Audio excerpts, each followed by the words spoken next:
नमस्कार, जय जय सिया राम। स्वागत है आपका हमारे YouTube चैनल पंडित सौम्य अवस्थी में। मित्रों, आशा करता हूं कि आप सभी कुशल मंगल एवं स्वस्थ होंगे। आज के इस वीडियो में हम आरती के बाद किए जाने वाले संपूर्ण कार्यों के विषय में संपूर्ण चर्चा करेंगे और जानकारी प्राप्त करेंगे। और मेरा आपको वचन है कि अगर आपने इस वीडियो को बड़े ही ध्यान से देखा तो इस विषय में फिर आपको किसी अन्य वीडियो पर जानने की आवश्यकता नहीं है और ना ही आपको कई सारी पुस्तकों को खोज के देखना पड़ेगा कि इसका सही क्रम क्या है।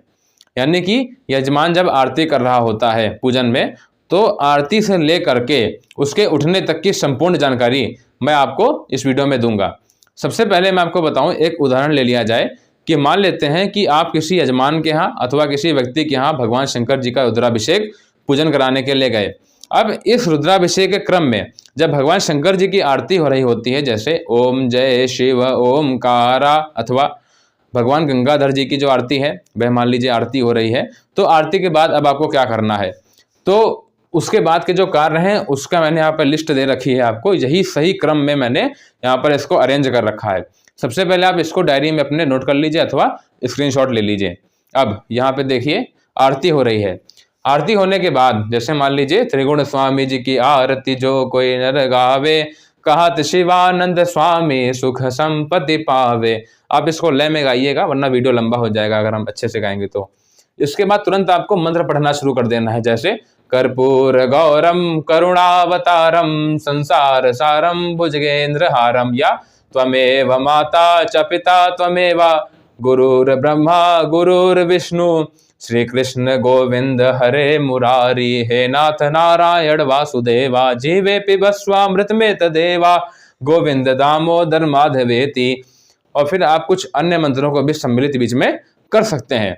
अब यदि आपकी इच्छा है थोड़ा भगवान का भजन हो जाए या आपके पास पर्याप्त समय है, तो आप यहाँ पर इसे भी गा सकते हैं कि अच्युतम केशवम राम नारायणम कृष्ण दामोदरम वासुदेवम हरिम श्रीधरम माधवम गोपिका वल्लभम जानकी नायकम रामचंद्रम भजे, हरे राम राम राम हरे हरे, हरे कृष्णा कृष्णा कृष्णा हरे हरे। तो इत्यादि मंत्रों को आप पढ़ सकते हैं। अब इसके तुरंत बाद अब आपको लगवाने हैं जयकारे भगवान के।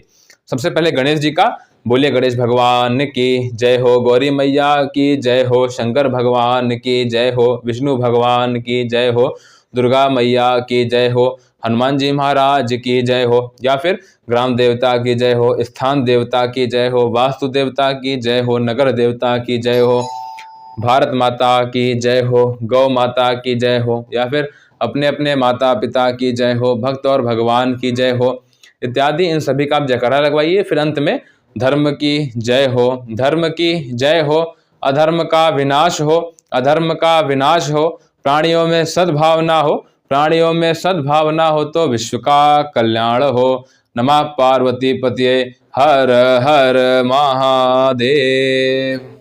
इतना करने के बाद अब आपको शंख बजा देना है और इसके बाद फिर आपको आरती का करा देना है आचमन, और फिर यजमान को और उसकी पत्नी को उन्हीं के स्थान पर बिठा देना है। वे लोग आरती ले लें। आरती लेने के बाद उन दोनों के हाथों में थोड़ा जल दे करके आपको उनके हाथ को धुलवा देना है। अब इसके बाद अब बारी आती है हमारी मंत्र पुष्पांजलि और गायत्री की।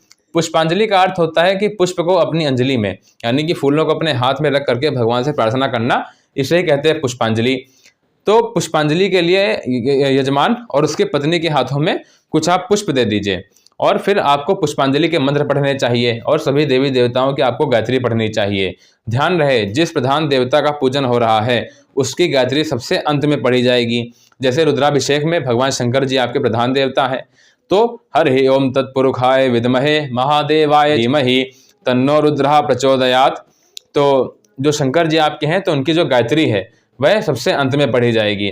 तो मित्रों, पुष्पांजलि के ऊपर और सभी देवी देवताओं की गायत्री, इन सभी का मैंने संकलन करके एक वीडियो बना रखी है और लगभग 10 से 12 मंत्र मैंने वहां पर आपको पुष्पांजलि के दे रखे हैं।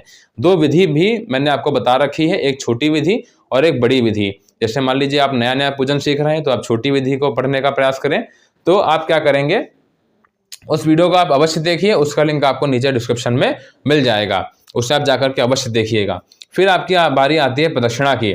प्रदक्षिणा का अर्थ होता है देवी देवताओं को अपने दाहिने रखते हुए उनके चारों ओर घूमना, अथवा अगर पर्याप्त स्थान ना हो घूमने के लिए तो अपने स्थान पर ही चारों ओर ऐसे करके घूम जाना।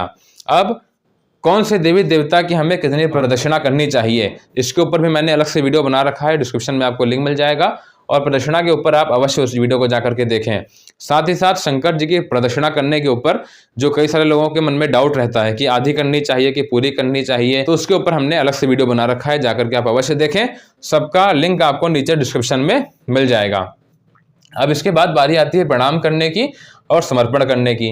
जब इतना कार्य आपका हो जाए तो जो पूजन कर रहा है, जैसे यजमान अगर आप पूजन कर रहे हैं तो आप उनसे कहिए कि दोनों हाथों को जोड़ करके भगवान को प्रणाम करें। और फिर बारी आती है समर्पण करने की, यानी कि समस्त पूजन कर्म को आप भगवान को समर्पित कर दीजिए। आपने भगवान विष्णु जी की आरती में सुना होगा कि तन मन धन सब है तेरा, स्वामी सब कुछ है तेरा, तेरा तुझको अर्पण क्या लागे मेरा, ओम जय जगदीश हरे। तो इस प्रकार समस्त पूजन कर्म को आप भगवान को समर्पित कर दीजिए। अब बारी आती है क्षमा प्रार्थना की। यह क्या होता है भाई? तो क्षमा प्रार्थना का अर्थ होता है कि भगवान का पूजन करते समय अगर आपसे कोई भूल हो गई हो, जैसे कोई वस्तु आपको भगवान पर पहले अर्पित करनी चाहिए थी, आपने गलती से उसे भगवान पर बाद में समर्पित कर दिया, है ना, बाद में आपने भगवान पर उसे अर्पित कर दिया, या फिर भगवान का पूजन करते समय कोई पूजन सामग्री गलती से कम पड़ गई या आ ना पाई हो, तो उसके लिए आपको भगवान से क्षमा मांगनी चाहिए। और भगवान से आपको यह भी कहना चाहिए कि हे प्रभु, मैंने मंत्रहीन, क्रियाहीन और भक्तिहीन होकर के जो कुछ भी आपका पूजन किया है, तो प्रभु आप उसे अपनी कृपा से परिपूर्ण कर दीजिए। और प्रभु मुझे ना तो आपका आवाहन मालूम है, ना ही आपकी पूजा और ना ही आपका विसर्जन, इसलिए प्रभु जो कुछ भी मैंने गलत करा हो उसके लिए आप मुझे क्षमा कर दीजिएगा। और मित्रों, आपको बता दूं कि क्षमा प्रार्थना के ऊपर मैंने कम से कम 10 से 12 मंत्रों का संकलन करके एक वीडियो बनाई है, उसे जा करके आप अवश्य देखें। फिर बारी आती है दक्षिणादान की। यदि ब्राह्मणों को आपने भगवान का पूजन करने के लिए बुलाया है तो ब्राह्मणों को आप दक्षिणा दीजिए और संकल्प पूर्वक दीजिएगा। तो उसका क्रम आपका यहाँ पर आता है। और इतना करने के बाद जैसे भूयसी दक्षिणा का संकल्प होता है और कुछ और भी दान होते हैं, तो यदि आप वो देना चाहते हैं तो उसके लिए आपको जो संकल्प कराना है तो वह आप यहाँ पे कराएंगे 6ठे नंबर पे। इसके बाद अब बारी आती है 7वें नंबर पर अभिषेक की। अभिषेक का अर्थ भगवान का अभिषेक नहीं है, यहाँ पर अभिषेक का अर्थ आता है यजमान का और उसकी पत्नी का अभिषेक। ध्यान रहे, अभिषेक के समय जब अभिषेक होगा तो अभिषेक के समय यजमान की जो पत्नी थी पहले दाहिने तरफ थी, अब वो उठ करके बाएं तरफ चली जाएगी। मैं फिर बता दूं, अभिषेक का अर्थ यहाँ पर रुद्राभिषेक से नहीं है, यानी यहाँ पर आपको भगवान का अभिषेक नहीं करना है। जिन पंडित जी को आपने बुलाया है मतलब पूजन करवाने के लिए, तो वे जो आचार्य हैं आपके, वे आम के पत्तों के द्वारा अथवा जो कुशा होती है उसके द्वारा आपके ऊपर जल छिड़केंगे। इसे ही कहते हैं अभिषेक करना।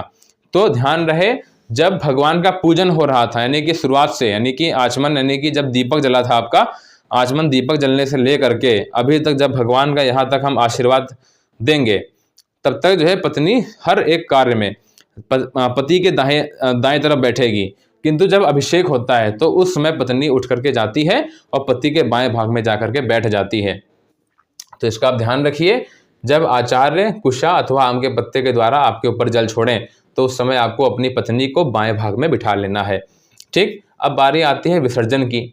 विसर्जन क्या होता है? तो जैसे जब रुद्राभिषेक होता है तो पार्थिव शिवलिंग का निर्माण किया जाता है, या जैसे कुछ और आवाहित देवी देवता आपके होते हैं जैसे गणेश, गौरी, नवग्रह, कलश, तो इन सभी का हमें विसर्जन करना होता है कि हे प्रभु, हमने पूजन करने के लिए आपका आह्वान किया था, हमारा पूजन संपन्न हो गया, अतः हे प्रभु आप अपने अपने घर वापस जा सकते हैं।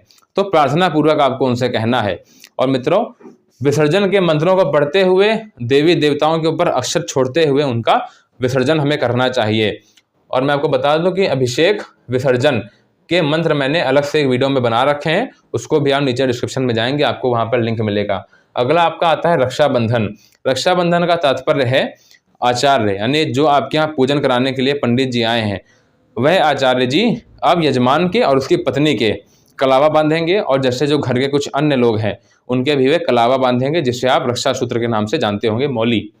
अगला आपका आता है तिलक। तो पंडित जी के द्वारा यजमान का तिलक होगा, टीका लगा देंगे, और तत्पश्चात बारी आती है आशीर्वाद की। तो यजमान को पंडित जी के द्वारा, यानी कि आचार्य के द्वारा आशीर्वाद दिया जाएगा। तो आचार्य जी क्या करें, अपने दाहिने हाथों में कुछ हल्दी से पीले रंगे हुए अक्षत ले लें या कुछ पुष्प ले लें, और उनको जो है यजमान के ऊपर और उनकी श्रीमती जी के ऊपर अक्षर छोड़ते हुए मंत्र पूर्वक उनको बकायदा आशीर्वाद दें। मित्रों, अंत में मेरा आपसे यही निवेदन है कि आप मंत्र, पुष्पांजलि व गायत्री, प्रदक्षिणा, प्रणाम, समर्पण, क्षमा प्रार्थना, अभिषेक, विसर्जन, रक्षाबंधन, तिलक और आशीर्वाद, इन सभी के ऊपर मैंने जो अलग अलग वीडियो बना रखे हैं, तो उनको जाकर के आप अवश्य देखिए और सही शास्त्रीय विधि क्या है इन सभी कृत्यों को कराने के लिए, उसको जाकर के आप अवश्य सीखिएगा। और अगर आप हमारे चैनल पर पहली बार आए हो तो इसे सब्सक्राइब अवश्य कर लीजिए और बेल आइकन दबाकर ऑल का क्लिक कर लीजिए, ताकि आपको समय समय पर ऐसे ही महत्वपूर्ण जानकारी प्राप्त होती रहे। और वीडियो अगर आपको अच्छी लगी हो तो आप इसे लाइक अवश्य कर दीजिएगा, साथ ही साथ अपने मित्रों के साथ इसे अवश्य शेयर करिए। मिलते हैं किसी और वीडियो में किसी अन्य विषय पर, तब तक के लिए राधे राधे।